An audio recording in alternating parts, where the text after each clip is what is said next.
My name is Young-Nin Moon from Seoul National University. I will try to successfully wrap up this session. As you already know, we have a very good simultaneous interpretation team. So every presenter or discussant is free to speak in English or Korean or in your languages. So I recommend you, all of you, to use your interpretation devices. So, 이제 저희들 마지막 세션이 됐습니다. 여러분들 지루하게 이렇게 오셨지만은 오늘 한 이 세션들이 상당히 창의성 교육과 또 이런 과학 교육 이런 쪽에 상당히 의미가 있는 그런 모임이라고 생각합니다. 오늘 마지막 세션은 창의성과 인성 교육 이런 쪽으로 포인트가 맞춰져 있습니다. 그래서 오늘 참석하신 네 분들을 간략하게 소개를 해 올리도록 하겠습니다. 먼저 저 오른편에 앉아 계신 분이 존 에인리. 이분 발음은 아인리, 아마 호주에서는 그렇게 발음하시나 봅니다. 아인리, we may call 아인리, 에인리. 우리 존 아인리, 이분은 제가 양력을 한번 훑어보니까 호주에서 아주 유명한 ACER이라고 교육 연구기관입니다. 대단히 유명한 연구기관인데 아마 그 기관에서도 교육 측정, 조사와 관련된 아주 중요한 직책을 맡아오신 것 같습니다. 특히 호주를 대행해서 피사 그리고 팀스 등등 이런 연구를 주관해 오셨고, 특히 저는 citizenship education에 관심이 많은데 ICSES라고 하는 아주 세계적으로 유명한 그런 서베이가 있습니다. 그거를 또 주관하시고, 저는 말로만 들었는데 오늘 이 자리에서 이렇게 뵙게 돼서 상당히 반갑게 이렇게 생각합니다. 네, 그 다음에 우리 데이비드 파커, 이분은 아주 독특한 분 같습니다. 영국에서도 필름 인스티튜트를 맡았던 분 같고요. 그리고 기본 배경이 영화, 필름, 이런 쪽으로 아마 기본 전공이 있으신 것 같고, 그리고 필름, 영상 속에서의 창의성 문제하고 교육하고를 아주 긴밀하게 연관시키는 아주 독특한 그런 리서치 에어리어를 가지고 있는 분 같습니다. 오늘도 얘기해 주실 게 크리에이티브 파트너십이라고 해가지고 저도 오늘 처음 듣는 얘기입니다만 아주 대단히 중요한 어떤 그런 프로젝트를 지금 하고 계셔서 상당히 아주 저희들이 주목해 볼 만한 그런 말씀이 나오지 않을까 이렇게 생각을 합니다. 그리고 토론해 주실 분, 두 분 교수님을 모셨습니다. 성은현 교수님은 호소대 유아교육과 교수님이신데 심리학에서 창의성이 전공이신 그런 분으로 프랑스 파리에서 공부를 하셨습니다. 그 다음에 전연희 선생님은 한국 문화예술교육진흥원에 계시는데요. 미술교육 그리고 창의성 이런 분야에서 아주 실무와 연구를 많이 하신 아주 전문가 분이십니다. 오늘 이렇게 네 분을 이 자리에 모시고 말씀을 듣게 된 것 사회자로서 아주 영광스럽게 이렇게 생각을 합니다. 그러면 저희들 얘기는 이렇게 진행하도록 하겠습니다. 두 분 발표자께서는 25분씩 발표를 하시겠습니다. 25 minutes. 그리고 디스커선트 두 분은 10분씩 시간을 드리겠습니다. 두 분은 마음껏 두 분 발표자에 대해서 말씀하셔도 좋고 이 주제와 관련해서 본인의 말씀을 해주셔도 좋고 마음껏 한 10분, 그러나 10분 안으로 이렇게 말씀을 해주시면 고맙겠습니다. 이렇게 말씀하시면 25분, 10분, 10분에서 70분이 소요가 되고요. 나머지 10분은 우리 플로어에 한 2분 내지 3분 정도 말씀하실 기회를 이렇게 드리도록 이렇게 하겠습니다. 말씀하실 분들은 좀 준비를 해 주셨다가 제가 마지막에 손을 들어주시면 순서대로 2분을 지명해서 우리 질문과 코멘트를 듣도록 이렇게 하겠습니다. 그럼 우선 먼저 우리 존 아이니 교수님을 모시고 말씀을 듣도록 하겠습니다. 예.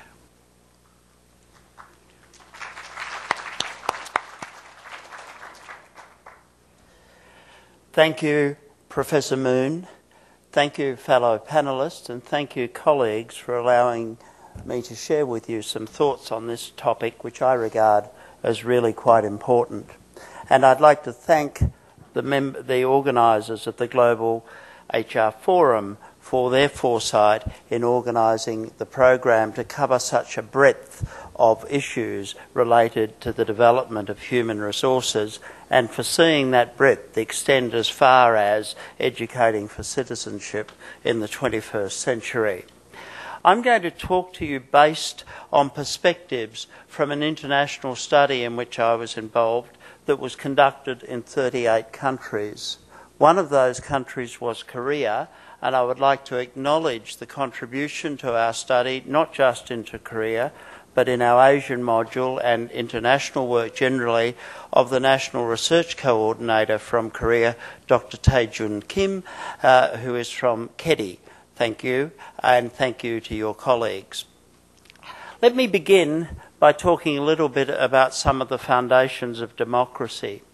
We see active citizenship as one of the pillars of democracy. Democracy doesn't function if people don't participate.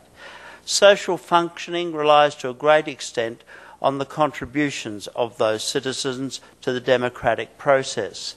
And that participation, effective participation, depends upon having a high level of civic knowledge, being engaged through interest and a sense of efficacy, and having experience and opportunity to participate. Some of the issues that impact on civic and citizenship education in delivering the knowledge, the interest, the attitudes and the engagement that have emerged in recent times and have helped shape what happens and have raised the importance of civic and citizenship education are changes in the external threat to civil societies, both the threats and the responses to those threats. The migration of peoples within and across countries has changed the shape of the way people affiliate and the nature of the sense of citizenship. The valuing of democracy as a system of government, which has risen, but which is limited by the extent of inequalities of knowledge and inequalities of opportunities, and the increased importance of non-governmental groups as ways in which citizens can exercise their influence on the workings of society through new forms of social participation, and the modernisation and globalisation of societies, which have seen issues transcend borders, and many, in fact, forms of participation transcend borders. So those have influenced the shape of civics and citizenship in modern society. Our question in the International Civic and Citizenship Assessment Study was fundamentally about how are the young people prepared to undertake their roles as citizens. And we conducted this in 38 countries in 2009. We were interested in looking at international comparisons, but not just at international comparisons. We were interested in looking at variations within countries and at the factors that explain those variations. Our 38 countries spanned the globe. There were 5 countries from the Asian region, 6 from Latin America, and the rest from Europe, plus New Zealand. Our scope of ICS was large. We gathered data from 140,000 students in 5,000 schools, from 60,000 teachers in those schools, And we extend our time for doing this was really from the beginning, actually a little before the beginning of 2007 through to the middle of 2010. In the first year we were developing instruments and pilots. In the second year we were conducting the field trial. In the third year it was the main survey, and finally it was the analysis and writing up. At one level we were interested in what countries did in relation to civics and citizenship. It was fairly universal that countries and principals and teachers said that civics and citizenship was important, but they did it differently. In 21 of those countries, it was a specific subject that was taught and included in the school curriculum.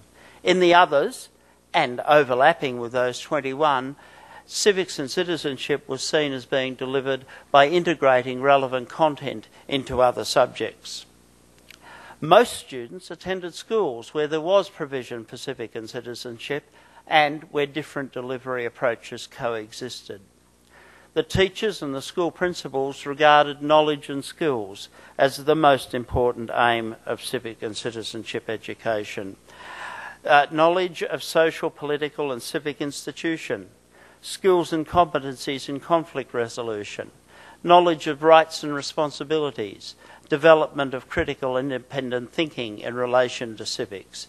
And unfortunately, from our perspective, the development of active participation was not seen as the most important of the goals, but we are looking at that as one of our outcomes in this study.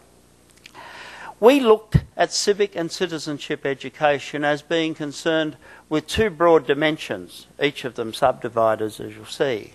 But one was knowledge and understanding, and the other was attitudes, perceptions and activities. I think that's an important part of our position in looking at civic and citizenship education. It is not just about attitudes, perceptions and activities. It is also about knowing and understanding, being able to look at these issues and reason and analyse. And you'll see that that falls as a fairly important dimension of what we did.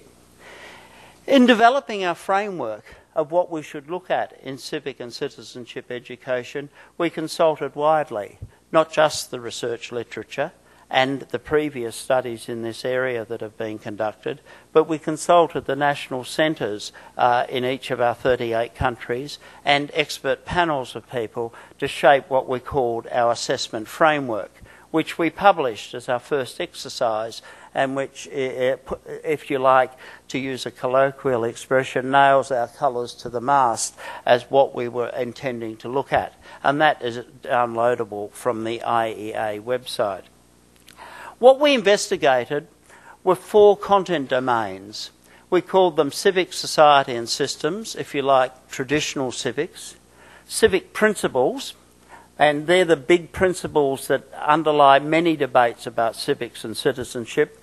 They are freedom, equality and social cohesion, and how they are articulated in particular circumstances. We looked at the principles and what was involved in civic participation. How do civic institutions work? How do civil organisations work? And how do people participate in those? And civic identities, which is one's sense of self as a citizen, how one sees oneself acting in society. We were interested in what we called 4 affective behavioural domains that crossed those. These were a set of value beliefs, a set of attitudes, how strongly you felt about freedom or social cohesion or liberty or equality, and behavioural intentions. What as an adult you intended to do both in terms of formal participation as a citizen and informal participation as a citizen. And that included questions about intentions to behave in ways that were legal and sometimes to ask about behaving in ways that might not have been legal. And we also asked students about their experience as behaving as citizens in their own environment. We recognised that this would be limited for students of the age that we were looking at. They were students in grade 8, but there were still opportunities in schools and to some extent outside for them to act as citizens. And in terms of cognition, we're interested in both knowing and reasoning and analysing. So we set this up as a matrix to guide us in developing our instruments. The 4 large domains across the top, and saying we wanted to tap both knowing and analysing and reasoning, and so therefore we designed our assessment instrument to cover those things. We also crossed those 4 domains with our affective behavioural domains, so that we made sure that we asked attitude questions and behaviour questions and value belief questions about each of those things, apart from the squares that are blocked out in that matrix where we didn't think that they made logical sense. So we ended up with a matrix covered like that shaped the form of our assessment instruments, our data gathering instruments. In civic knowledge, we developed a 45-minute test which was based on 80 items, covered reasoning and understanding as well as knowledge. We did the conventional thing of scaling to a mean of 500 and a standard deviation of 100. And we had some example items just to give you a sense, because when I talk to my friends in psychology, they sometimes say, how can you ask questions about these things? So I won't read them through, but one of those questions is a closed response question about the main purpose of the Universal Declaration of Human Rights. The second of them is a closed response question about media ownership and why there might be restrictions on monopoly ownership of media outlets. Then we had some what we call constructed response items, where students had to provide something and then we had people score the quality of their responses. So this is one that asks the students to respond about the purposes of public debate, why public debate is important. Out of our scale, we also were able to describe it in terms of 3 proficiency levels. One, which was a basic engagement with the principles and broad concept and a mechanistic working knowledge. Second, where that level of sophistication is extended to understanding the institution systems and concepts and the interconnectedness of civic and civil institutions and how they operate. And thirdly, the level at which people have sufficient knowledge of and understanding to evaluate or justify policies, practices and behaviours. And we were able to describe the performance of students in those 3 levels, as well as in terms of a score on a scale. Our report on the initial findings was released at the end of June, and again that report is downloadable from the IEA website. And the full report, the final report, will be released in Brussels on the 22nd of November. So, when we look across the performance of students, we see that there is a variation among countries and a variation within countries. We represent the variation among countries by the black dots that run down that line and the average scale score on the right-hand side. The width of the black dot represents the confidence interval around it. The within-country variation is shown by the width of the bars, so that go out to show 1 standard deviation and then out to the 10th and the 90th percentile, so that you get an understanding that there is variation within countries which is substantial in every country, and variations between countries, so that there is a 60-point difference between the top quarter of countries and the bottom quarter of countries. And there are 4 countries that stand out in that as having a lot of high-performing students, but of course not all of their students are high-performing in terms of knowledge and understanding of civic and citizenship. The 4 countries that stand out at the top are Finland, Denmark, Korea and Chinese Taipei. And then there's a gap to Sweden and a number of other countries. So we're interested not just in the variation among countries, but in the variation within countries. And in terms of the variation within countries, we conducted a series of replicated analyses within each country so we could identify some of the influences on civic knowledge. And when I say civic knowledge, take it as meaning knowledge, knowing, as well as reasoning and understanding. Civic knowledge is influenced by where students come from. Gender. Girls perform better than boys in most of our countries. Language and immigrant background. Students of immigrant background perform a little worse than students of non-immigrant background. Socioeconomic background. Students whose parents are better educated, that is, higher qualifications and have higher status occupations, perform better on our test of civic knowledge.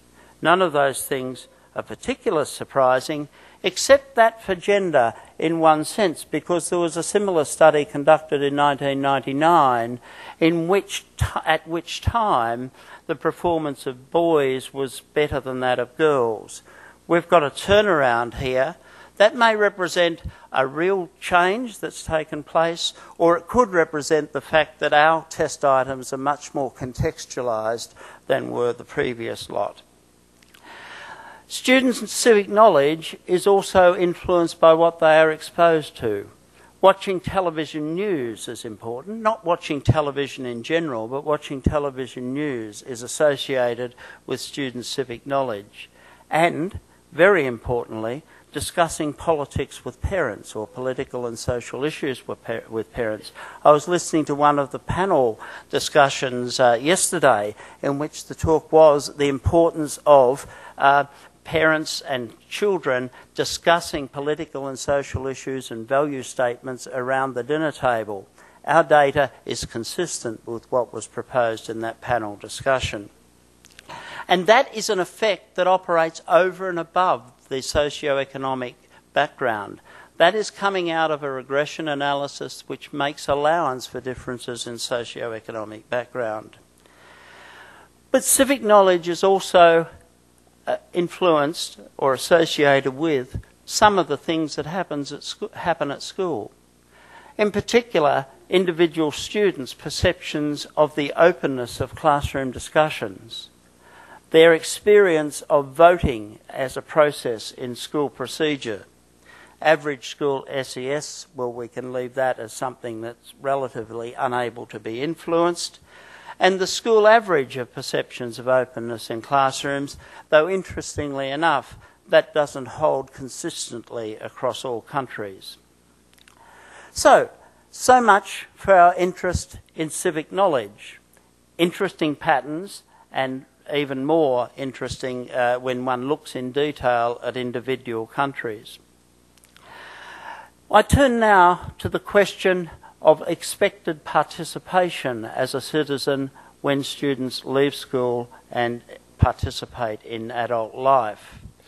We call this expected electoral participation, and it refers to expected voting in local and national elections, seeking information prior to those elections and being part of the formal process of civic and social behaviour.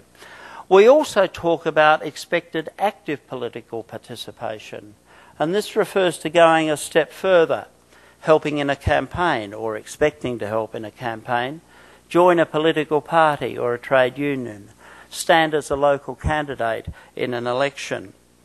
I might say, in talking about expected active political participation, even though we were dealing with students in grade 8, just a little under 1/2 of those students indicated they already had formed a preference of a political party with whom they would associate, and 1/6 of them had actually said they had a strong indication of supporting a particular party. So the grounds on which they will form a civic identity later are already being formed in grade 8.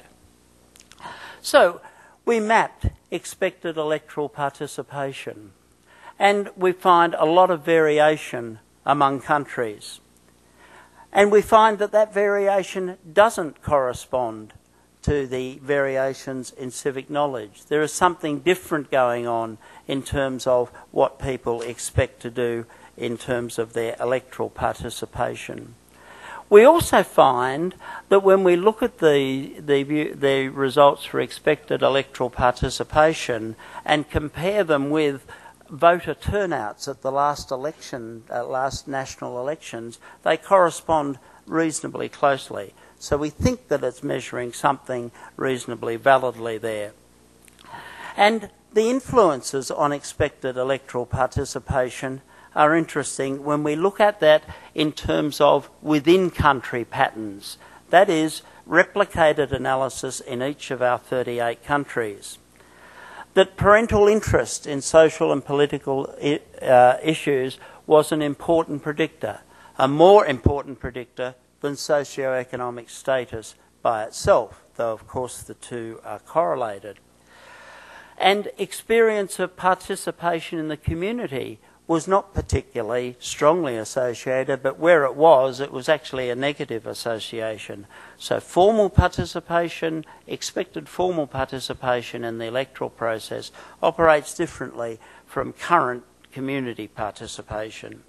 But school engagement, what one did in school, in a civic and citizenship in the way that schools operate, did have a positive association with future expected participation and students' strength of self-belief, how they saw themselves, how strongly they saw themselves as an active citizen in their society influenced what they expected to do in terms of electoral participation when they became an adult.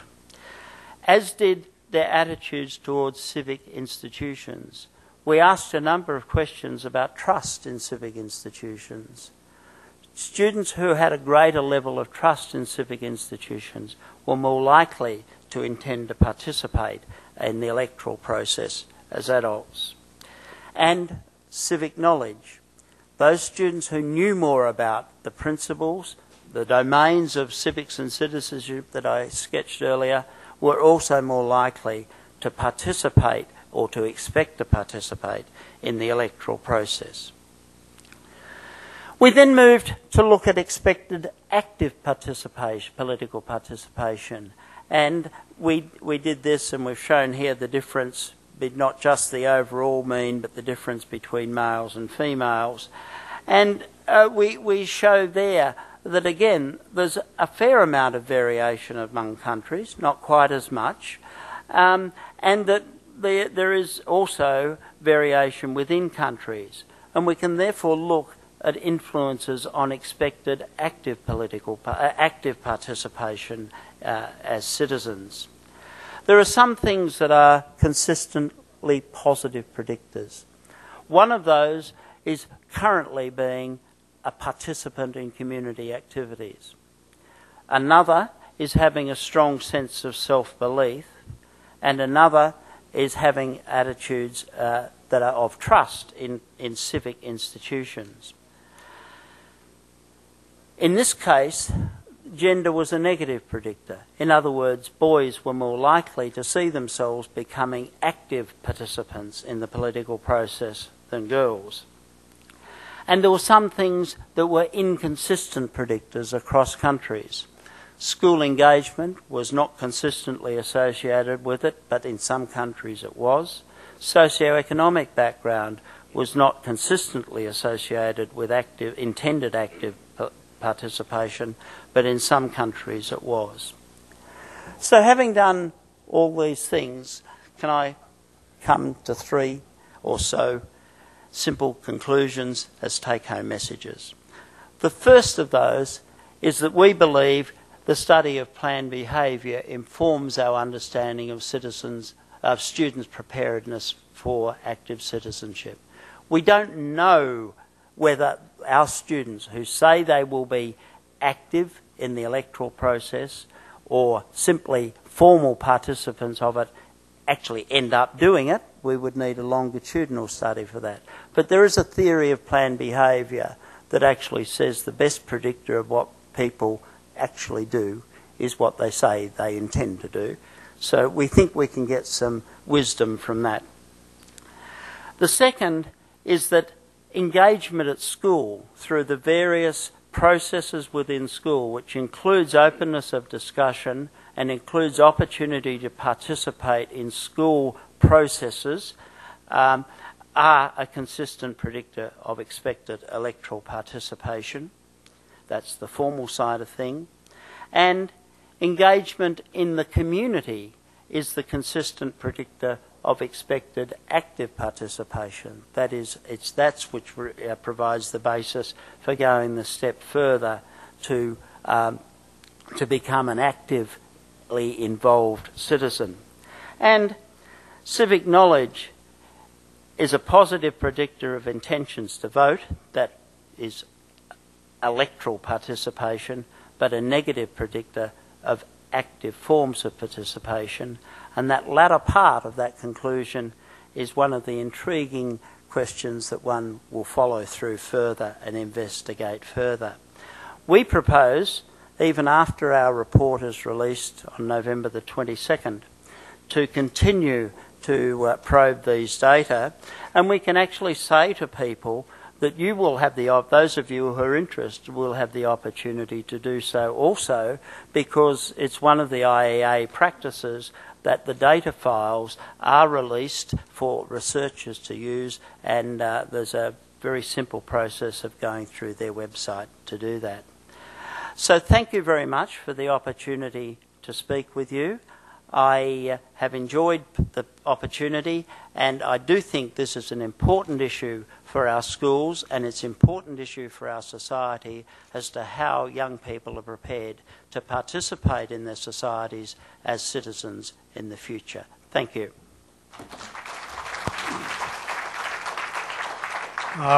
존 아일리 박사님 감사합니다. 이 연구는 약 5년간에 걸쳐서 38개국이 합쳐서 한 그런 시티즌십 에듀케이션의 연구 결과입니다. 물론 보시는 바처럼 한국도 여기에 샘플로 참여해서 아마 참고할 만한 많은 아마 그런 정보를 가지고 있는 것으로 알고 있습니다. 아주 방대한 분량을 짧은 시간에 아주 잘 발표를 해주셔서 우리 존 아일리 박사님께 감사합니다. 박수 좀 보내주십시오. 예, 다음은 우리 데이빗 파커 교수께로 마이크를 옮기겠습니다. 아시는 바처럼 파커 교수께서는 크리에이티브 파트너십이라는 그런 제목으로 강연을 해주시겠습니다. 박수 주십시오. Thank you. Thank you very much, everyone. Nearly at the end. You must all be very tired. I'll try to be brief. First of all, I'd like to again extend my thanks to my fellow panelists, to all of you for choosing to come along to this session, and of course to the conference organisers for inviting me to come and speak with you today. It's a fantastic opportunity for me to be able to share with you some of the exciting work that we've been doing in England over the last decade or so, focused on creativity and education, and in particular to give you a flavour of the kind of evidence that we're amassing, to give you a sort of deeper sense as to the kind of impact this work has on the lives of young people and also teachers in schools. But before I come on to describe in a little bit more detail this programme called Creative Partnerships, that, as I said, has been running now for some years, I think it's quite important to begin by restating what I think is a sort of central tension or issue or undercurrent that really runs through probably all of the discussions, at least in this strand A here at the conference. And namely, this is a question that arises around the world about education systems generally, from one country to another, facing a deep sense of crises at the current time. And it's quite a banal point to make, but it's worth making anyway, that a crisis for education systems around the world is in a very direct sense a crisis for, in the largest sense in which this term can be defined, human resources. Because while it might seem an obvious point to make, the kind of habits of mind and the kind of day-to-day skills and cultural beliefs that children start to have inculcated as part of their schooling have a direct effect in terms of the behaviours that they'll take with them into the wider society and the workplace. So I believe very strongly that we should all be passionately interested in the kinds of values and skills and behaviours that our education systems are attempting to inculcate, because in many ways they are defining the capabilities of the workforce downstream. So what is the nature of this crisis, if education is facing one? Well, depending on where you find yourself in the world and the particular history and balance between public and privately funded education in your country, it will vary in terms of its specifics. But the headlines globally seem to remain the same. It boils down to this, really, that schooling seems not to be adequately preparing our young people for the challenges of the present, let alone the future. And in many respects, it could actually be said to be doing harm. Grade inflation in the UK, something I've heard crop up in several presentations and discussions, and it isn't just pertinent to the UK, but in other countries too. But grade inflation in my country is making even a university qualification less and less valuable in the marketplace. And at the same time, as I hope you'll be able to see from this slide, our young people in the UK sit at the foot of the UNICEF well-being table. So ironically, just as we have a generation of young people who are arguably better qualified and walking out of schools with more certificates under their arm than any previous generation, we also have a generation of young people who at the same time are deeply confused about their role in society, deeply confused about the directions they should take, and deeply ambivalent about the relevance their education has for them in the modern world. Hence the UK coming foot of that table, I would argue. So the richest countries and most developed countries with the longest histories of education infrastructure have tended to adopt, I would argue, a back-to-basics approach to education over the last 10 or 20 years. And this has led to an emphasis on testing, on exams, an obsession almost on performance and performativity, and there's been a negative impact, I think, on the general health and well-being of young people as a result. Now, just as worrying, in response to the current economic downturn, as the second point on this slide shows, UNESCO point out that the likely projected disinvestment from education around the world stands to hit the poorest hardest of all. And what's at stake really is nothing less than the basic constituent elements of education in developing countries, the real core of a curriculum, literacy and numeracy. So education systems that are most established and those that are still emerging face different sorts of crises at this time. And this is a serious concern. But like most things that are a serious concern, it also presents us with what I would consider to be a great opportunity. Because the basic transmission model of education that's so heavily reliant on offering a body of knowledge and the passing of tests that are designed to reflect back that knowledge by young people, usually in the form of written exams, is clearly proving to be such a narrow experience for many young people that unless it evolves into a more enriching one, I think it really leads us to fundamentally question whether the basics alone are going to be enough in the future. We need to invent some new basics, I would argue. And wouldn't it be ironic if in these financially challenging times we found that governments moved to a default position of underwriting the costs of core elements of education? It would be very, very easy in the current climate to see a retrenchment into a very traditional feeling curriculum, going back to basics even deeper than we already have. So I want to argue today for a much more radical approach to education, and that really brings me to the main focus for my talk. My organisation, Creativity, Culture and Education, believes that young people themselves hold many of the answers to the current educational challenges that we all face. We work with young people to unlock their potential through a national programme, as I've already mentioned, called Creative Partnerships. It's a big programme. I think around the world it doesn't have many comparators, if any. It brings together teachers, creative professionals, young people in schools, and together, in partnership, they try to tackle the big educational challenges that they're facing in their community or within their school. And as you can see, we work with over 2,000 schools each year. We have 3 strands to this program. You can see here inquiry schools, change schools, and schools of creativity. You can see the levels of funding each school gets there, and you can see how many schools there are. 1,300 inquiry schools, 850 change schools, and 60 schools of creativity. Essentially, inquiry schools are a year-long, lighter touch program. Change schools, a 3-year program. Schools of creativity, similar to change schools, but much more responsibility for networking and sharing learning.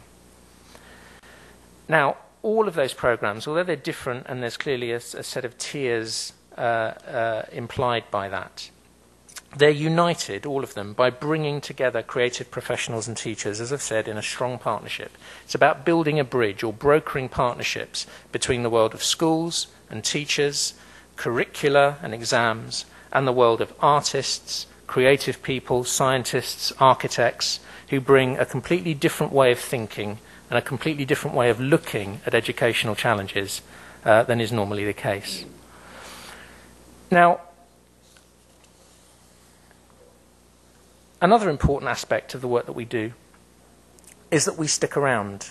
We are aware, in England at least, it may be true also in other countries, that creativity in education probably joins up with a history that would broadly be described as arts education, certainly in England. And historically, arts education in my country has tended to revolve around short, sharp interventions of a day, sometimes a week if you're lucky, but it's a workshop-type model. And we don't think that works. And history, I think, and research evidence will show that it doesn't work. It isn't enough, really, to spend a day or a week in school. We believe you have to spend at least a year coming to understand a school and its challenges if you want to have any chance at all of helping it to shift its behaviour patterns and its ways of approaching education and pedagogy. But ideally, you'd have 3 years, and sometimes even longer. But if you can do that, if you can have a sustainable partnership formed between schools and creative professionals, it really can transform the learning experiences of young people in ways that are both profound and lasting. To give you a sense of the scale of this program, we have now worked with almost 1 million young people since Creative Partnerships was first launched back in around 2002. And we've employed 8,000 creative individuals or cultural organisations who've been going into schools, helping build those long-term partnerships and helping to offer ongoing professional development to teachers. We've provided training for 55,000 teachers. We've worked intensively, as I've already said, and continue to work intensively with 2,000 schools each year. And we have a network of 25 area delivery organisations dotted all around England. And they're able to mediate this national programme in ways that make it sensible to people locally. So they're able to inject a level of localism to what would otherwise be a national-only programme. So this is all very good, big numbers, and it's nice to have a programme like this. It's funded to the level of around £40 million each year by the government. It's very generously funded, relatively speaking, in terms of England's history of investing in this kind of work. It's a very generous investment indeed. But what does the programme do, and what's it trying to achieve? Well, we take as our starting point a report some of you may have heard of. It was a report written by a select committee, and it was fed back directly to the UK government. It was published in 1999, and it was a committee chaired by Sir Ken Robinson, and the report was called All Our Futures. If you haven't had the chance to hear Ken Robinson himself speak about creativity in education, he's well worth a listen, and you can hear his TED Talks, his now very famous TED Talks. They're very easy to find on YouTube. They're well worth listening to.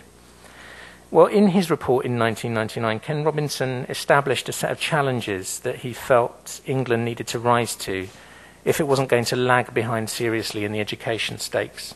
And based on the findings from that report and the research literature that underpinned it, creative partnerships is all about young people developing these sorts of skills, the following sorts of skills. So thinking imaginatively, having lots of ideas, being confident decision makers, taking and managing risks, asking challenging questions, transferring their knowledge and skills into new settings, being emotionally literate and being able to collaborate effectively as a result, spotting surprises when they occur, and I think the last two are really key for me, persistence and resilience, the ability to come back and try things out if they don't first work out, to come back and try again and to look for alternative solutions, and also reflecting critically, always being brave enough to ask yourself difficult questions about the work you've done. All of these skills are the ones that we're wanting to try to inculcate in young people. But it does beg the question, why do schools in England, as they're currently configured, not provide a fertile seedbed in which these sorts of skills can flourish? And it's a good question to ask, I think. Of course, it's complex trying to come up with the answers, and there are a whole host of reasons. But if we just look at one aspect, I think this is quite amusing, but at the same time a little sad. If we look at this list of curriculum subjects, in 1750, a new progressive curriculum was introduced in England, and this is what it comprised: English, maths, history, geography, science, Latin and Greek, drawing and fortification. And for those of you that are curious or may not know, fortification, I think, is a kind of form of geometry. So today it might be called technical drawing or graphical communication or something. That all sounds very good, and I think I'd probably get by okay if I were to be dropped back in time into that school. I'd know some of those subjects at least. If you flash forward 150 years to 1902, hasn't really changed much, has it? English, maths, history, geography, science, foreign language, and drawing. So 150 years of radical change, a whole industrial revolution, and the curriculum's pretty much the same as it was in 1750. The most shocking of all, I think, is that if you come up to date, or as close as we possibly can, looking at the curriculum as it was configured last year in 2009, well, it's the same curriculum. English, maths, history, geography, science, foreign language, art and design, music, and ICT, information, communication, and technology. Now, if we put aside music and ICT, I'd argue that you could get a child from the 18th century, plonk them into a modern English school, and they'd pretty much feel at home. And I think that's quite shocking, really. But it's a partial argument, because it's fair to say that lots of other changes have occurred in this time. The curriculum itself doesn't give you the whole experience of education as it's experienced by a child. We know that pedagogy has changed. There's been revolutions in our approach towards teaching and understanding child development. We know that education around the world has become much more child-centred than ever it would have been in 1750. So it's in a sense an exaggeration for me to do this. But I still think it's pertinent. And I think it's pertinent for the following reason, really. All of these subject areas still form the knowledge bases against which we assess progress in children's learning, by and large. And so when they come to have to show how well they've done in terms of their learning, they'll sit down and take exams, often in these subject areas. And essentially, even though there's lots of coursework and continuing development and assessment of young people's work these days, essentially, they're going to regurgitate knowledge and facts in relation to those subjects and be told they're either good or not so good. And I don't think that's a brilliant way of trying to value those sorts of skills. We need to think of different ways of assessing learning if we're going to really value those sorts of skill and make creativity the thing it needs to be, in my view, which is a part of the core curriculum. It needs to have its status raised, in my eyes, to the levels of numeracy and literacy. So, while that's depressing and also slightly amusing, it's interesting to note that when you ask teachers in modern schools in England, what do you think a creative school would look like? And maybe your school is already creative. What is it like to you? They answer using the following sorts of words. They say it would be an imaginative place. They say it would be full of confident decision makers. They'd be good at taking and managing risks. They'd be full of questions. It would be a place bursting with ideas. It would be peopled by staff who were emotionally intelligent. It would be a place that valued persistence and resilience, and the teaching staff would be critical reflectors. And once again, just to skip back, I don't want to give you all seasickness, but that's very similar to that set of skills that we want to try and inculcate in young people if we want them to be ready for the challenges of the 21st century. So there is huge potential here. Teachers know what creative schools and creative spaces look like. I believe teachers carry within them a latent sense of what it means to be creative and want to reconnect with it. So if we can make some structural shifts to our education systems, then I think we could make some very big gains very quickly indeed. So, Creative Partnerships has been running now for almost a decade, as I said. And I've tried to give you a flavour of the kinds of things it's trying to achieve. We've brokered thousands of sets of partnerships that bring together, as I've said, artists, dancers, sculptors, scientists, actors, musicians, a whole host of other creative individuals and organisations. All of them working with schools and teachers and, of course, young people themselves. And as I've said, these partnerships are long-lasting. The creative people stick around. They come to understand the school community and vice versa. They offer challenge and critique in a supportive way. In short, they bring a new mindset, a new set of skills and values to bear on the process of education. And in doing so, they help add elements to teachers' skills and fresh ways of looking at things, as well as offering direct involvement in creative production for young people. Now, in all these ways, creativity, culture and education feels it makes a difference. But of course, that's all very well to say, we make a difference. But how much of a difference? And I think that's a question that's always worth asking, and our funders always ask it of us, and rightly so, because this work has been paid for from government money. It's taxpayers' pounds that pay for this. So as part of undertaking the programme, really, it falls to me, my role, is to take very seriously the matter of independently researching and evaluating impact. So I manage quite a big research and evaluation programme, getting external sets of eyes to objectively assess the impact that we may have had or may not have had. And it's an interesting paradox that really some of the most convincing evidence for policymakers and particularly education ministries, and I don't mean this in a critical sense, it's just a fact of life, is based on the very values a creative approach to teaching and learning implicitly challenge.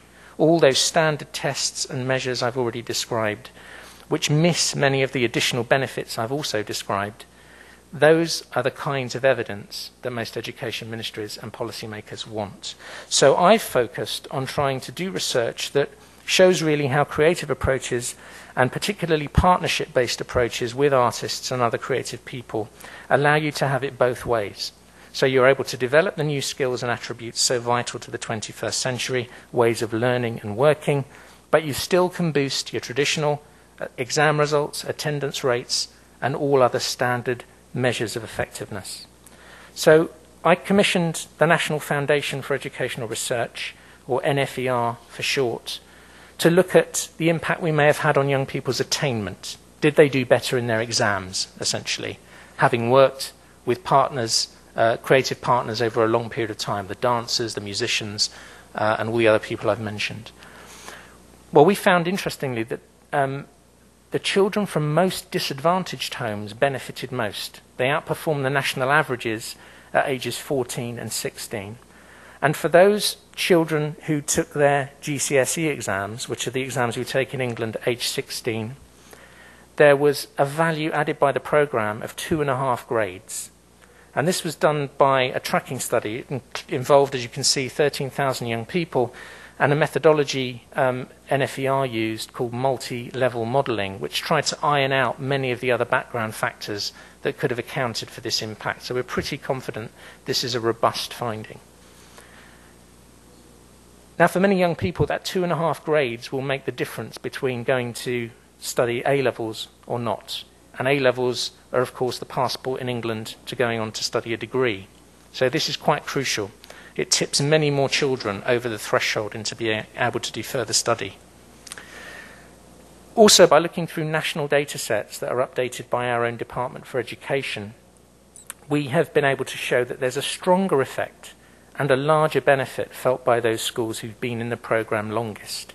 And this is interesting, because although you might say, okay, if you stick around longer and you have more money to spend, you'd expect to see a bigger impact. It often isn't the case, because especially programmes like this that have a sense of novelty value, they're new, they're exciting, they're fresh, they bring new faces into school, there's always the chance of a kind of Hawthorne effect, which is you come in, you bring in all the bells and whistles, you excite all the children, and initially you have some upward trends in terms of attainment and all other factors. But very quickly, you either plateau off or you start to see it dip back down again. This is quite interesting because it says the longer you stick with this programme, the stronger and deeper the size of the impact.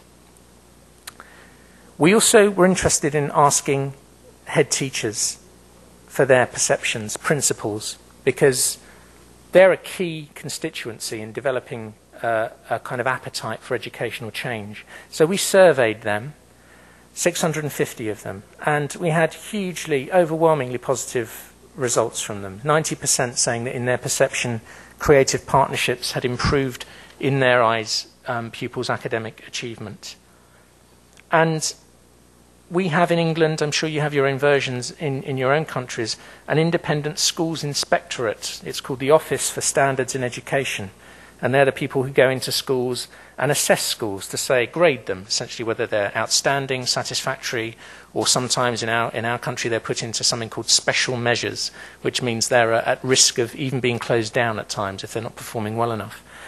Well, Ofsted, as you can imagine, strike fear and dread into the hearts of most teachers. We were subject to a special survey twice over by Ofsted to come and see whether we were having any kind of impact.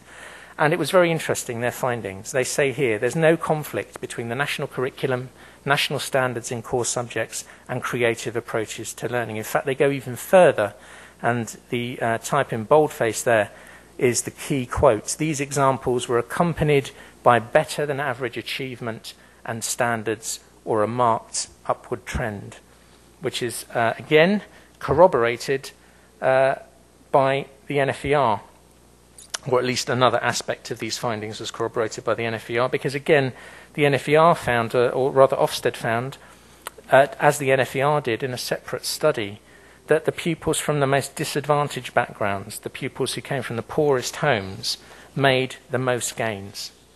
And also that the big educational challenges of basic skills and engaging the hardest to reach young people could be met through creative approaches to education.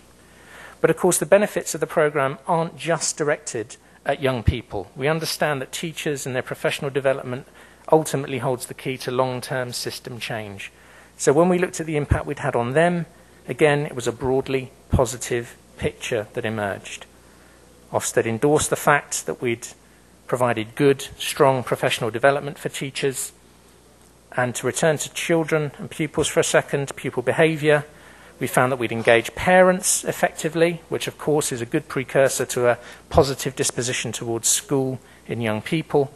And again, the NFER found that we were one of few interventions around the world, in fact, that had had what's called an educationally significant impact on truancy rates, quite big effect sizes in that study.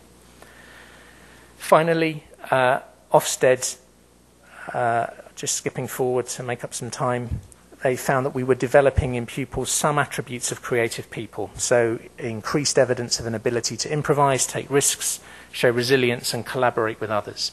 So I hope I've been able to show you there a kind of wealth of evidence from different sources, all of them independent of one another and independent of CCE, my organisation, that suggest creative approaches to education, and particularly by bringing artists and other creative practitioners into school, really can pay dividends. If I have time, I'm looking at Mr. Moderator, I wanted to end with a very simple and direct example of creative partnerships at work. It's quite amusing, but I also think it's quite a powerful metaphor for some of the things I've been trying to talk about this afternoon. This example concerns some drawings by a young boy, aged 6, and his name's Riley.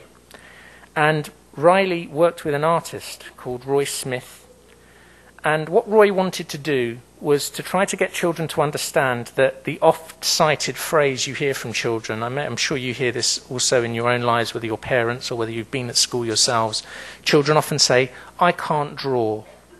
I hear this all the time. I used to be a teacher myself. Children often say this. Roy, who's an artist, wanted to prove to them that they could draw, and that their hang-up about drawing was part of the reason that they didn't feel they could progress. He wanted to show them that you just have to forget about drawing to be able to do it. So he gave everybody in the class a mirror about the size of the palm of their hand, and he asked them all to look in this mirror and to draw what they saw on paper. But try not to think about the drawing, just keep looking at yourself and try to capture the essence of you on paper. Well, Riley had a first go at this, and I can assure you he doesn't look like this.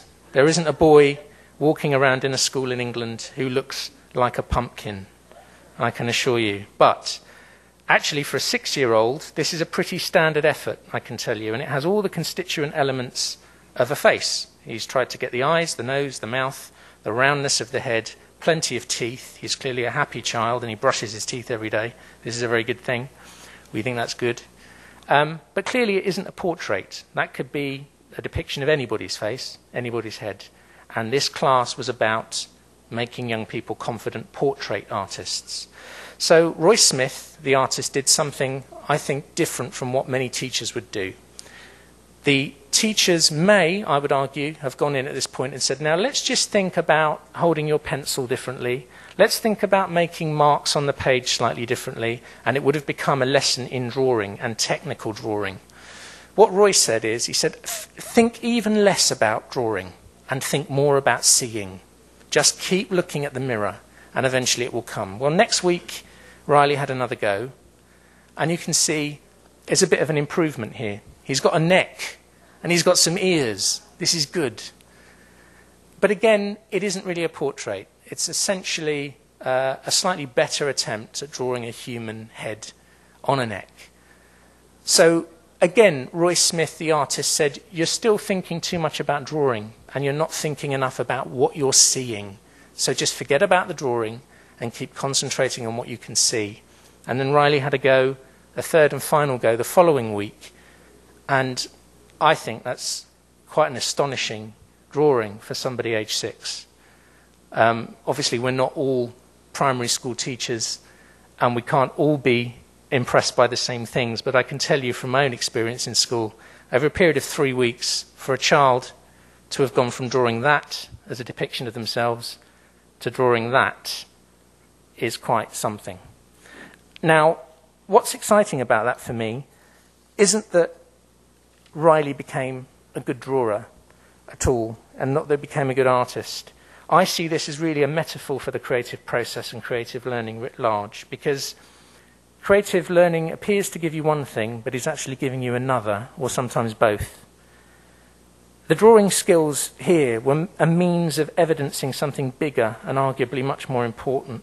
In this case, a way of seeing form, seeing the world around you in ways that you could really relate to and capture. In this case, it was a drawing, but it could have been photography, it could have been some other kind of art form. The important thing is, this child has learnt to see in a way that they're able to interpret and reflect back using creativity and expression. And so it is with education writ large, I would argue. We need to find ways of ensuring standard exams and tests do not kill creativity and expression in young people. We have to strive to introduce educational reforms that help build this bridge between the worlds of creativity and art and the worlds of school and learning, because I think this will give us tremendous benefits in terms of bridges out of both of those worlds and into the world of work. I'd say this isn't just an economic imperative. I'd go so far as to argue it's the right, really, of all children to fulfill their potential in this way, not just as workers, but as global citizens, to come back to the points John was making, because I think in the fullest sense, that's what we might mean when we use the term human resource. And I'm going to stop there. Thank you very much indeed for your time.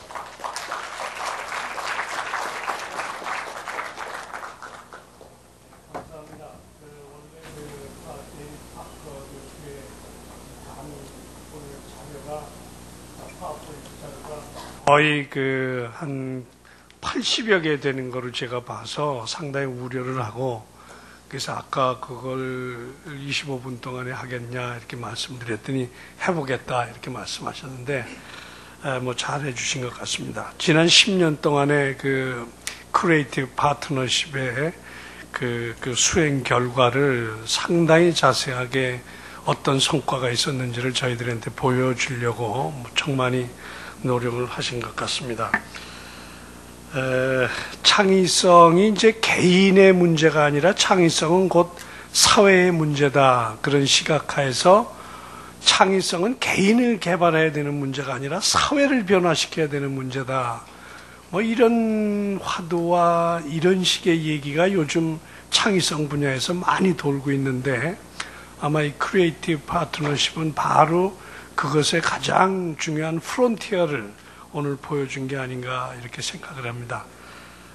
데이비드 파커 교수께 아주 감사하다는 말씀드리고 박수 한번 보내드리고 싶습니다. 예, 시간이 조금 저희들 예정했던 것보다 한 10분이 더 갔습니다. 그래도 저희들 아주 귀중한 또 두 분의 디스커션을 아마 들어야 될 것 같습니다.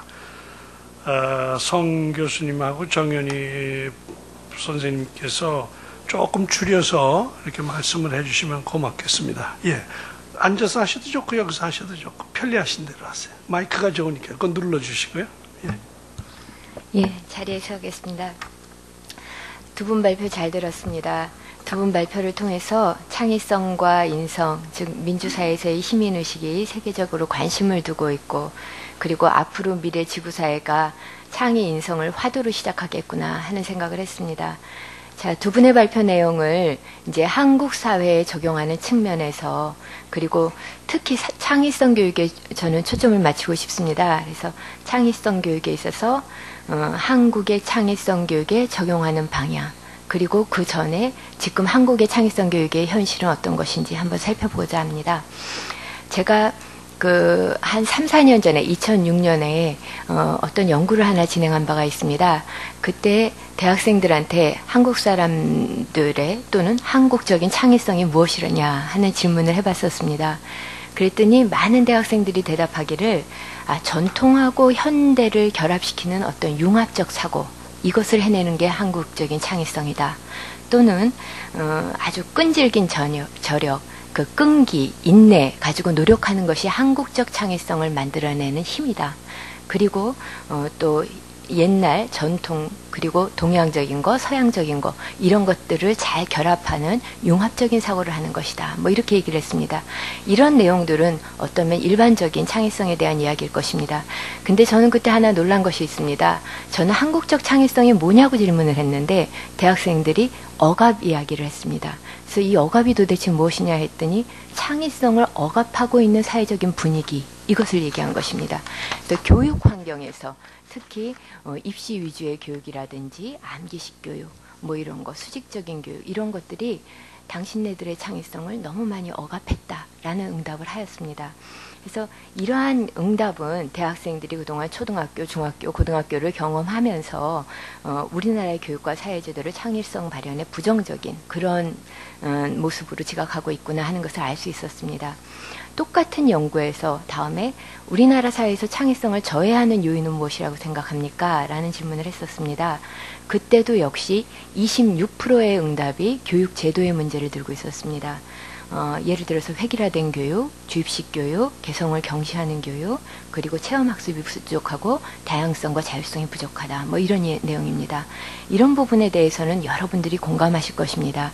그리고 그 다음 순위로 나타난 것이 저희 문화와 관련된 내용이었습니다. 즉 동양은 유교주의 또는 집단주의 문화라고 이야기를 합니다. 그에 비해서 서양은 자유주의, 개인주의 문화라고 이야기를 하죠. 그럴 때 유교주의, 집단주의 문화에서는 보통 다른 사람들을 많이 의식하고 그리고 순응해야 되고 이런 부분이 있었습니다. 이것이 그들의 창의성을 방해한다는 이야기를 했습니다. 그런데 그 다음에는 이제 뭐 창의성을 발휘할 시간이 부족하다, 공간이 부족하다, 뭐 이런 이야기도 나왔고요. 다행스럽게 저는 생각하는 부분은 자기들이 자신감이 없다 또는 창의적인 노력이 부족하다 뭐 이런 자기 개인적인 능력이나 이런 부분에 대해서는 굉장히 창의성을 저해하는 요인으로서 적게 응답을 한 것입니다. 그러니까 자기의 문제라기보다는 사회적인 문제가 많다. 뭐 이런 식으로 응답을 했다고 해석을 할 수가 있겠습니다. 근데 그 다음 연구에서 그 다음 해 미국과 한국에서 동시에 연구를 진행했습니다. 당신들의 창의적인 당신들의 학교 환경을 이렇게 체크하라는 이야기였는데요. 다음과 같은 질문이었습니다. 예를 들어서 엉뚱한 질문을 해도 잘 받아주시는 선생님이 있습니까? 아니면 학교 규칙이 엄격합니까? 강의식 위주의 틀에 박힌 수업을 하십니까? 다양한 사고를 장려합니까? 선생님들은? 아니면 다양한 활동을 장려합니까? 뭐 이런 식의 열문항이었습니다. 그리고 한국 학생과 미국 학생의 그 응답을 비교해 봤습니다. 정말 뚜렷하게 대비가 되었습니다. 예를 들어서 엉뚱한 대답을 잘 받아주신 선생님이 있다. 아니면은 다양한 사고를 장려한다. 그리고 다양한 활동을 하게 한다. 뭐 이런 것은 미국 학생들이 뚜렷하게 높았고 한국 학생들은 강의식 위주의 틀에 박힌 수업을 한다. 머리 좋은 학생들이 친구들한테 인정받는다. 선생님들이 성적이라는 잣대로 평가한다. 뭐 이런 식의 또는 대학 입시 위주의 교육을 시키고 있다. 이런 거에 뚜렷하게 높은 반응을 보이게 되었습니다. 이런 것을 볼 때 우리나라의 학교 환경이 과연 창의성을 장려하는 환경인가 의심해 볼 수가 있겠습니다. 근데 다행스럽게도 저희 정부에서 2008년 이후에 그리고 최근에는 더 강조를 두고 있습니다. 어떤 점에요? 창의 인성 교육에 강조를 두고 있습니다. 그래서 이번에 2010년에 창의 인성 기본 방안이 발표된 바 있습니다. 그래서 그 내용을 찾아보면은 다행히도 교수학습 방법이라든지 아니면 교육 방법이라든지 여러 가지 제도에서 다른 것을 창의성을 장려하는 것을 도입하자라는 내용을 시사하고 있습니다. 그래서 참 창의성 교육을 위해서는 긍정적이라고 생각합니다. 근데 그러한 내용들을 그 하나하나 점검해 보기 전에 저는 사실은 제가 2009년인가요? 작년인가? 네. 독일에서 어떤 학회가 있었습니다. 그래서 이와 같은 내용을 발표한 적이 있습니다. 근데 그때 미국 교수님께서 하시는 얘기가 그렇기보다는 어쩌면 한국이라는 나라가 또는 어떤 동양권 나라가 기초교육이 굉장히 탄탄하게 되어 있는 그 원인은 그동안 그렇게 억압적으로 암기식으로 했던 그것이 기초교육을 튼튼하게 한 것이 아니었는가. 그런 의미에서 기초교육이라는 것은 창의성에도 매우 중요하기 때문에 한국에서도 강점이 있다고 말할 수 있다. 이런 식의 말씀을 하셨습니다. 저도 생각해 보니까 요새 미국에서 기초교육을 강조하자는 움직임, 오바마 대통령도 얘기한 바가 있습니다. 그리고 제가 어떤 자리에서 보기에는 독일에서도 기초교육을 강조해야 된다, 핵심 역량을 강조해야 된다, 뭐 이런 식으로 핵심 역량 기초교육에 강조를 두는 것을 볼 수가 있습니다. 또 일본에서도 2002년에는 그동안 너무나 주입식 교육을 했다 해서 유토리 교육이라는 것을 도입했었습니다. 하지만 2007년부터는 그것이 기초교육을 조금 저하시키고 있구나라는 것을 인정하고 다시 기초교육에 선회하고 있습니다. 그럼 우리가 창의성 교육을 시킨다면 어떤 방향으로 가야 될 것인가? 제 생각에는 그렇습니다. 그동안 잘해왔던 기초교육, 열심히 했던 기본 교육은 그대로 잘 유지를 해야 됩니다. 그럼 무엇이 바뀌어야 되는가? 동기입니다. 여러분들도 잘 아시다시피 피사에서 우리나라 학생들이 높은 성적을 받았습니다. 하지만 동계에서는 제일 낮은 성적을 받았습니다. 그래서 우리 학생들이 이 기초 능력을 유지하면서 재미있게 공부할 수 있는 그런 분위기를 조성해야 된다고 생각합니다. 다행스럽게 그와 관련돼서 교과부에서 발표한 내용은 재미있게 공부할 수 있는 그런 방법을 얘기해 주신 것 같아서 다행입니다. 하나는 글쓰기나 그리기, 만들기, 발표, 토론, 관찰 이런 학습을 도입하자라는 이야기를 하셨고요. 그리고 프로젝트 베이스 러닝 같은 프로젝트 학습을 하자, 협동 학습을 하자라는 얘기를 하셨습니다. 또한 체험 활동을 많이 그 학교 교과에 비중을 두자라는 이야기를 했습니다. 그래서 요리 체험하고 과학 탐구하고 유적 답사하고 그리고 생명의 탄생 이런 거 나올 때 병원에도 가고 모의 법정에도 가고 이런 것을 비중 있게 수업 시간에 집어넣자 하는 이야기를 했습니다. 또한 저는 이 부분이 아주 좋은 거라고 생각하는데요. 학교에서 사실 전문가를 모셔가지고 그 창의성 교육을 할 때 그 분야의 전문가를 모셔서 좋은 교육을 어렸을 때부터 받아야 됩니다. 그러니까 어떤 창의적인 사람들을 연구한 그 자료를 살펴보면은 창의성에 도움을 주는 요인이 어렸을 때부터 그 분야의 전문가와 자주 접할 수 있었다라는 그런 결과들이 있었습니다. 근데 우리나라에서는 학교에 평가를 나가거나 뭘 해보면은 창의적인 섞인 전문가를 학교에서 잘 활용을 하지 못하고 있습니다. 그런 부분에 있어서는 지금 파커께서 말씀하신 크리에이티브 파트너십이라는 게 굉장히 좋은 제도라고 생각을 합니다.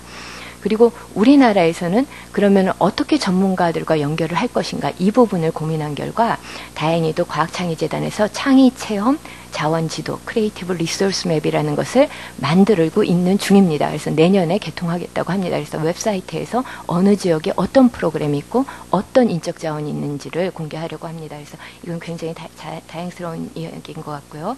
그리고 다른 측면에서 볼 때 이제 창의인성 교사 교육을 강화하겠다. 뭐 또 창의인성 교육을 하는지를 학교 평가 준거로 삼겠다. 뭐 이런 얘기를 하고 있습니다. 또한 이러한 창의인성 교육을 사회적으로 확산시키기 위해서 지방 교육청 또는 시도교육청마다 창의인성교육 우수 사례를 발굴해내고자 하고 있습니다. 그리고 지금도 진행 중인데요. 제가 얼마 전에 교육과정평가원에서 이제 뭐 이렇게 세미나를 하면서 들은 내용인데, 저는 거기서 인상 깊었던 게 학교숲 만들기였습니다. 학교숲의 일부를 학교 운동장의 일부를 숲으로 만들었습니다. 그래서 그것을 이제 지금 꽤 오래됐는데요. 그래서 숲이 어느 정도 조성이 됐습니다. 그래서 이 아이들하고 나가서 이러한 숲이 어떤 지구 온난화에 얼마나 긍정적인 영향을 주는가, 온난화를 방지하는가, 뭐 이런 얘기도 하고, 그 다음에 이제 도심 속에 살 수 있는 생물들의 서식지가 되는 이야기도 하고, 그 다음에 이산화탄소와 관련된 이야기도 하고, 또 숲을 주제로 뭐 시도 쓰고 그림도 그리고 한다고 합니다. 이러한 활동들이 어떠면 창의성 증진에 많은 도움이 되는 그런 활동이라고 생각을 합니다. 그래서 앞으로 우리가 한국에서도 이런 것을 열심히 해서 몇 년 뒤에는 우리가 창의성 교육을 주도하는 그런 선진화 모델의 대표적인 그런 나라가 되었으면 하는 바람을 갖습니다. 그리고 이러한 것과 관련해서 제가 여기서 개인적으로 질문할 수 있는 시간이 있는지 모르겠습니다. 조금 전에 발표하신 그 파커 선생님께 질문을 하겠는데요. 그 내용에 보면은 저는 그 인콰이리 스쿨이라든지 체인지 스쿨이라든지 이런 내용을 읽었습니다. 근데 거기서 이제 뭐 5일이라든지 뭐 20일이라든지 이렇게 크리에이티브 에이전트와 같이 프로그램을 한다라는 얘기를 했는데 그걸 어떤 식으로 진행되는지 좀 구체적인 그런 이야기를 조금 더 소개해 주셨으면 하고요. 그리고 중간에 발표 때도 말씀하셨고 여기 그 자료에도 있었는데 크리에이티브 스쿨 디벨롭먼트 프레임워크라는 그 어떤 그 평가 방법이 있는 것 같습니다. 그런 평가 방법은 어떤 내용을 담고 있고 또 여기서 보면은 여러 가지 1단계부터 5단계까지 어떤 이제 그 단계가 나오는데 거기 맨 마지막이 숙고의 단계입니다. 그래서 어떻게 그 전문가 활동을 잘 진행하고 있는지 인풋, 프로세스, 퀄리티 측면에서 평가하는 부분이 있었습니다. 그런 이제 어세스먼트 툴에 대해서도 좀 설명이 있었으면 좋겠습니다. 그리고 가장 중요한 거는 저희가 사실은 학생의 동기와 그리고 학업 성취 이 두 마리 토끼를 잡는 게 교육에서는 가장 중요한 그 목표인 것 같습니다. 근데 이게 굉장히 어렵습니다. 그래서 두 분 선생님께서는 이 동기를 증진시키면서 학업 성취도도 높일 수 있는 것이 어떠한 방법이라고 생각하시는지 말씀해 주시면 감사하겠습니다. 이상입니다. 감사합니다. 감사합니다. 아주 잘 코멘트를 해주셨고요. 두 분께 드린 질문은 우리 그 발표자께서 기억하셨다. 짧게 그 코멘트 하실 기회를 두 분 프레젠터께 드리도록 하겠습니다. 그 다음에 우리 정연희 그 선생님이십니다. 말씀해 주시기 바랍니다. 네, 안녕하십니까. 저는 한국문화예술교육진흥원 교육개발팀장 정연입니다. 이 글로벌 인재 포럼을 준비하신 많은 분들과 또 저를 이 그 귀한 자리에 초청해 주신 분들께 감사드립니다. 두 분이 발제하신 내용에 대해서 제 소견을 밝히도록 하겠습니다. 엘리 박사께서는 시민성 평가 연구를 통해 38개 국가 학생들의 적극적 시민성 준비 수준과 그 영향 요인을 분석한 결과를 소개하셨습니다. 우리나라의 경우 시민의 지식과 이해의 성숙도는 높은 편이나 능동적 그 정치 참여 이런 그 활동에 수준은 낮게 나타났습니다. 그래서 시민성 교육에 있어서 기존에 우리 한국의 시민성 교육에 있어서 지역사회 참여나 학교 내에서의 학생 참여 활동 그리고 태도 등에 대한 그 교육 등을 어떻게 제고하여야 될지에 대한 그런 숙제를 고민하게 되는 것 같습니다. 그리고 파커 박사께서는 CCE의 크리에이티브 파트너십 프로그램의 목표, 전략, 성과에 대해 소개해 주셨고 특히 창의적 학교를 위한 크리에이티브 파트너십 핵심 단계별 전략을 상세히 프레젠테이션에서는 안내를 해주셨는데요. 오늘 발표에서는 생략이 되신 것 같습니다. 저는 이 두 분의 발제에서 한국의 창의인성 교육 현실을 성찰하기 위한 유익한 이슈들을 발견하였습니다. 특히 제가 문화예술 교육 정책, 한국의 문화예술 교육 정책 실행에 관여하고 있기 때문에 파커 박사의 발제 내용에 대해 더 깊은 관심을 가지게 되었습니다. 파커 박사께서 소개하신 크리에이티브 파트너십 프로그램은 그간 한국의 문화예술 교육 활성화 정책을 포함해서 현재 진행되고 있는 창의인성 교육 정책의 방향을 점검하는 데 좋은 롤 모델이 될 것으로 보입니다. 한국 정책 당국은 2004년 문화부와 교가부가 함께 창의사회 구현을 위한 문화예술 교육 활성화 종합계획을 수립한 바 있습니다.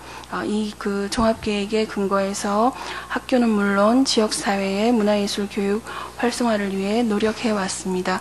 그 경험에 토대해서 한국은 지난 5월 제2차 유네스코 예술교육 세계대회를 개최하였고 그 과정에서 창의성의 중요성을 이제 정책 입안자들과 대국민들이 대다수의 국민들이 재확인하는 그런 과정이 되었습니다. 동시에 창의성과 예술 교육의 긴밀한 관련성에 대해 교육계와 문화계 간의 인식의 차를 좁히는 계기가 되었습니다.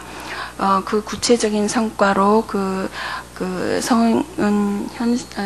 교수님께서 언급하신 창의인성 교육 기본 방안이 바른 인성을 지닌 창의 인재 육성을 위한 예술 교육 활성화 방안이라는 그런 타이틀로 미래 인재 정책을 주관하는 교가부 주도로 마련되었습니다. 이에 따라 이제 지금 정책 당국은 기존 문화예술 교육 활성화 정책과 창의인성 교육 정책을 실질적으로 연계해서 학교를 창의 인재 육성의 산실로 만들기 위한 다양한 프로젝트를 본격 추진하고 있습니다. 이 변화의 과정에서 이번 포럼을 통해 크리에이티브 파트너십 프로그램을 구체적으로 살펴보게 된 것은 우리에게 많은 시사점을 제공하는 의미 있는 기회라 생각됩니다. 저는 파커 박사의 발제 내용으로부터 다음 세 가지 시사점을 발견하였습니다. 첫째, 창의적 파트너십의 네 가지 목적과 전략에 관한 것입니다. 크리에이티브 파트너십 프로그램은 창의적 실천가와 함께 일할 수 있도록 교사들이 기술과 역량을 개발함을 네 가지 목적 중 하나로 제시하고 있습니다. 성과를 진단함에 있어서도 여러 산출물과 함께 5만 5천 명의 교사들의 전문성이 신장되어 교육을 했다라는 부분들을 부각시키고 있습니다. 이렇게 교사의 기술 향상을 중요하게 부각시키고 있는 이러한 점은 교사가 학교 개선의 가장 중요한 요인의 하나임을 간과하지 않고 있음을 말해줍니다. 반면 한국은 그동안 교사들의 전문성 강화에 대한 접근이 상대적으로 미흡했음을 발견할 수 있습니다. 학교 내 양질의 전문성 확보가 되어야만 학교와 협력을 이루는 창의적 실천가들의 역량 또한 제대로 발휘될 수 있을 것입니다. 두 번째, 창의적 파트너십의 핵심 단계 중 학교의 자기평가에 관한 것입니다. 크리에이티브 파트너십 프로그램은 창의적 학교로 변화하는 과정에서 학교를 돕기 위해 자가 진단 도구로서 크리에이티브 스쿨스 디벨롭먼트 프레임워크를 개발해서 지원을 하고 있습니다. CC 홈페이지에 가시면 이게 이제 23페이지의 가이드라인 북으로 여러분들도 확인하실 수 있습니다. 보시면 6개의 섹션 하에 50여 개의 항목으로 구성된 이 장기 평가 틀은 학교 스스로가 창의적 학교를 추구하는 데 있어 명확한 기준과 지표를 제공할 것으로 보입니다. 현재 한국은 창의인재 육성을 위해 예술 중점 학교, 예술 선도 학교 등 다양한 형식의 학교에 대한 본격적인 지원을 앞두고 있습니다. 이때 사안별로 지침을 하달하고 학교가 그것을 무조건 따르게 하기보다 그 CCE의 Creative Schools Development Framework과 같이 학교의 자율적 개선 의지를 고무하고 스스로 실천해 가도록 하는 효과적인 도구를 개발하여 보급하는 것이 바람직할 것입니다. 셋째, 학부모를 위한 프로그램에 관한 것입니다. CC 홈페이지에서는 비중은 크지 않지만 학부모를 대상으로 창의적 파트너십의 애드보커시를 위한 홍보 자료 및 동영상을 탑재하고 있는 것을 발견할 수 있었습니다. 교육 혁신의 성공은 교사의 자발성을 확보하고 학부모의 지지를 얻어낼 때 가능해지는 것 같습니다. 그럼에도 불구하고 우리의 교육 정책 추진에 있어서는 교사와 학부모들에 대한 지지를 얻어내는 것을 우선순위에 두지 않아 왔습니다. 앞으로 그 학부모를 교사와 함께 교육 혁신을 위한 핵심적 이해관계자로 바라보았으면 합니다. 이제 그 발제자에게 직접 몇 가지 질문을 드리겠습니다. Dr. Parker, I'd like to ask some questions to you. At first, I am concerned about the evolution of Creative Partnership Program. Recently, the name of organization taking charge of the program was changed into Creativity, Culture, and Education. What is the purpose or intention to include culture in the name? Second, it seems that artists, architects, and scientists are working as practitioners in United Kingdom. Then, how many artists are working as practitioners? And what is the ratio of arts organization to whole organizations engaging in the program? In addition, how are the third sectors and creative agents working as first-line organizations? Lastly, I wanted to ask about the capacity building strategies for teachers. You said that externally produced resources and short training courses had a limited impact without local training and continuing in-school support. Can you tell me the specific strategies to develop the capacity of teachers in detail? Thank you.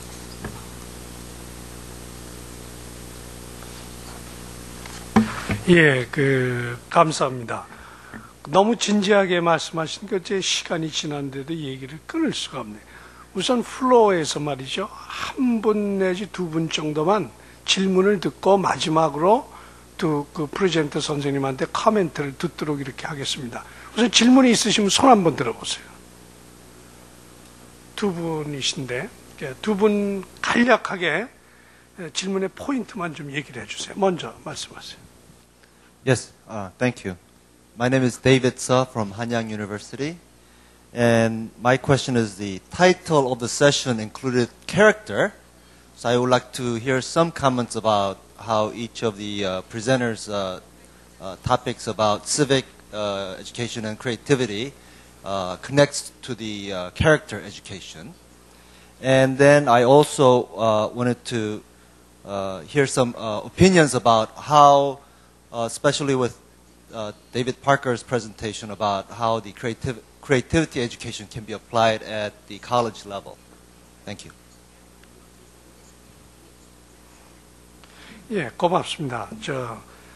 우리 발표자께서는 두 분 기억을 하고 계세요. 그 질문을. 오케이. 그 다음에 질문하세요. Socio-economic factors affect student civic knowledge. I understand in your slides to Mr. Emily. And socio-economic factors really affect the civic participation, right? And in Korea, the gap between the students from affluent family backgrounds and students from not affluent family background is very huge. So in this case, what do you think about the government's role in society for these less fortunate students to be more active participants in this society. I'd like to ask the opinion from you, Mr. Emily. Thank you. 예, 죄송하지만 이 플로어의 질문은 두 가지로 이렇게 두 분으로 국한을 하겠습니다.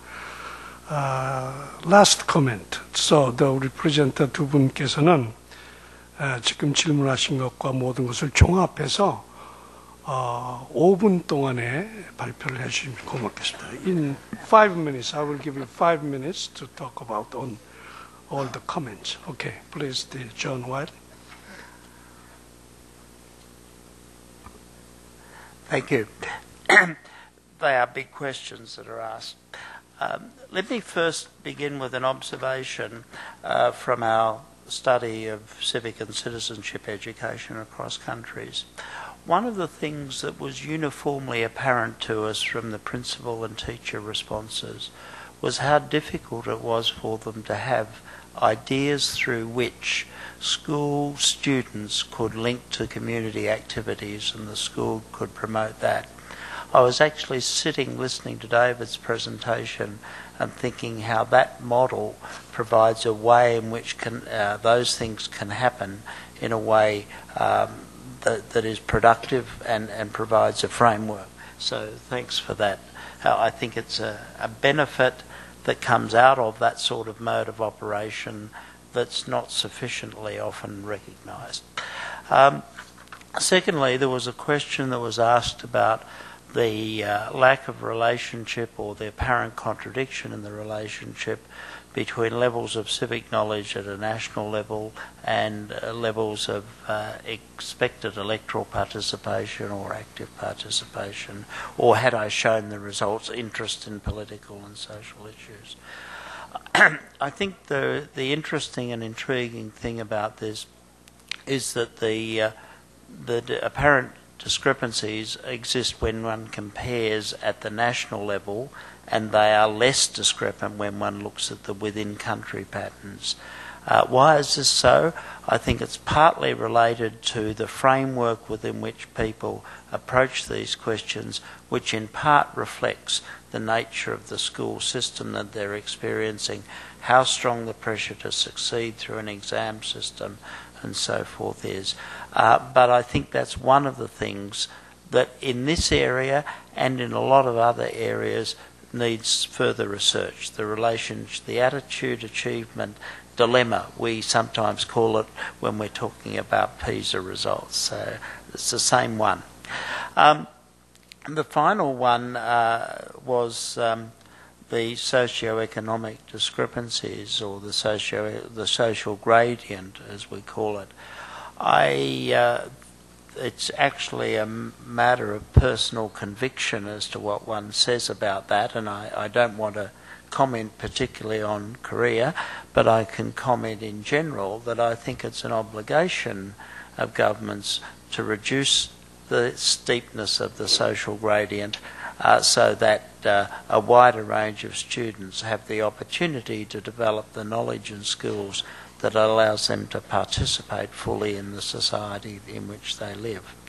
Actually, I think I've probably dealt with the questions that were directed. Oh, can I make one other comment? Yeah? Yeah. He asks about the relationship between creativity and citizenship. Ah, indeed, yeah. The issue of character. That was it, yeah. 1 minute. 1 minute, yeah. Look, I just think the issue of character wasn't something we dealt with directly, but when one thinks of a person of good character, it's very similar to thinking about being a good citizen. It is something, being a good citizen is part of that. So there's an overlap there, but it wasn't directly part of our study. Thank you. Okay, thank you very much. David Parker. Okay, I'll try to be as brief as I can. There were some sort of process-type questions. How does creative partnerships sort of work operationally? And they were questions about the people we have in our program called creative agents.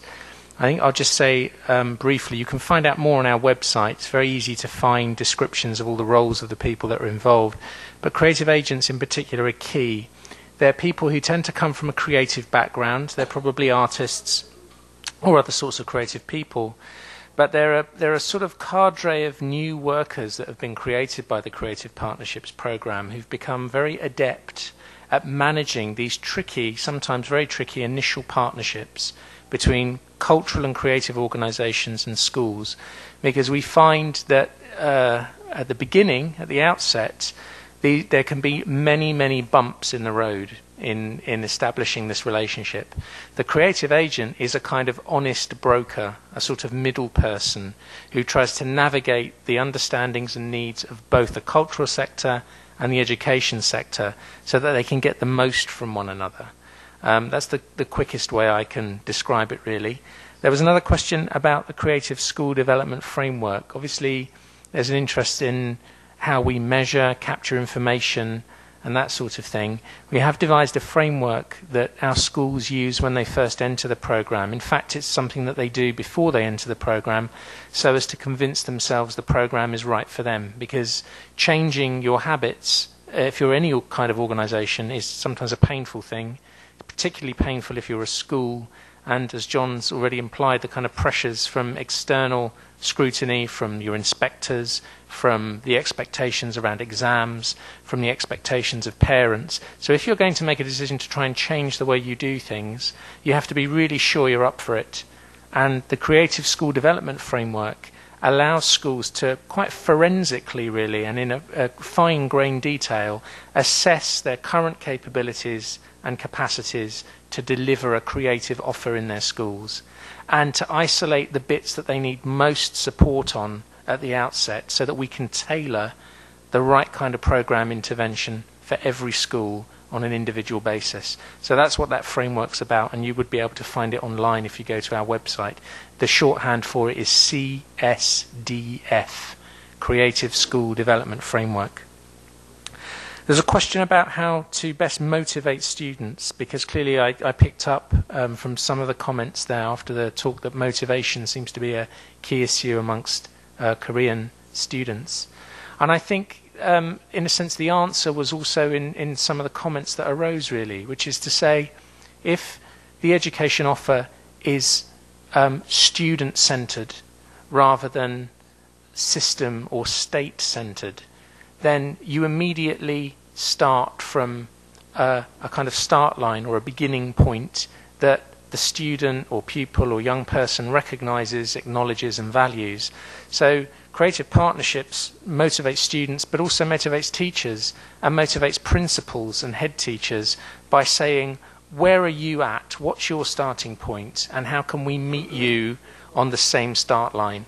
So it's absolutely about, I think the motivation question is wrapped up in trying to understand people's start points and their expectations.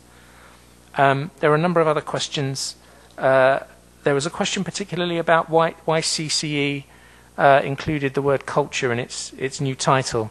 It's partly procedural. We used to be called Creative Partnerships, and we lived in an organisation called the Arts Council England, which some of you may have heard of. When we left, we created a new charity, which is what Creativity, Culture and Education is. So we're a separate organisation now. And we put the word culture in there because although we're at pains to say and stress as much as we can, our programme isn't just about artists. It also includes scientists, architects, all sorts of other people that might be considering themselves to be creative or innovative in some way, including mathematicians. We had to acknowledge, I think, and be honest with ourselves, that about 80% of the work that we do really does rely on artists. There's a really strong artistic element in the Creative Partnerships programme. And I think by putting the culture word in there, it was an acknowledgement that as a programme, although it doesn't restrict itself to artists, it's very, very arts rich. And that was just an acknowledgement of that, really. Am I running out of time? No.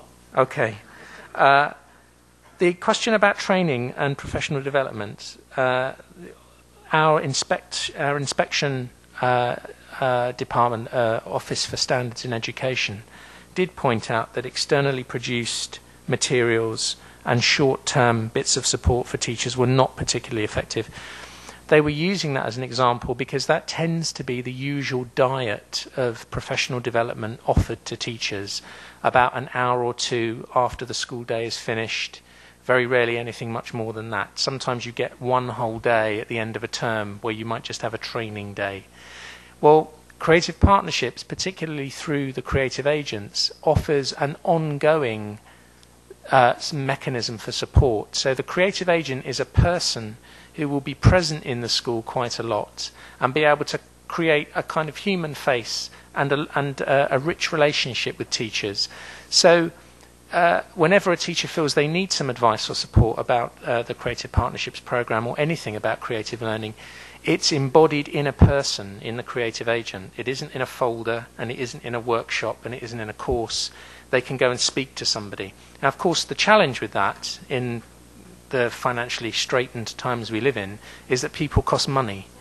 And that's going to be the challenge for creative partnerships going forward. We know the government is no longer going to fund creative partnerships after September 2011, despite all of the evidence to show that it has a great impact. There was another study I could have told you about by the firm PricewaterhouseCoopers, or PwC as they're now called, which showed, based on that 2.5 grade average I told you about, that for every £1 of taxpayers' money, there are £15.30 of benefit back to society because of programs like, well, because of creative partnerships in particular in that case.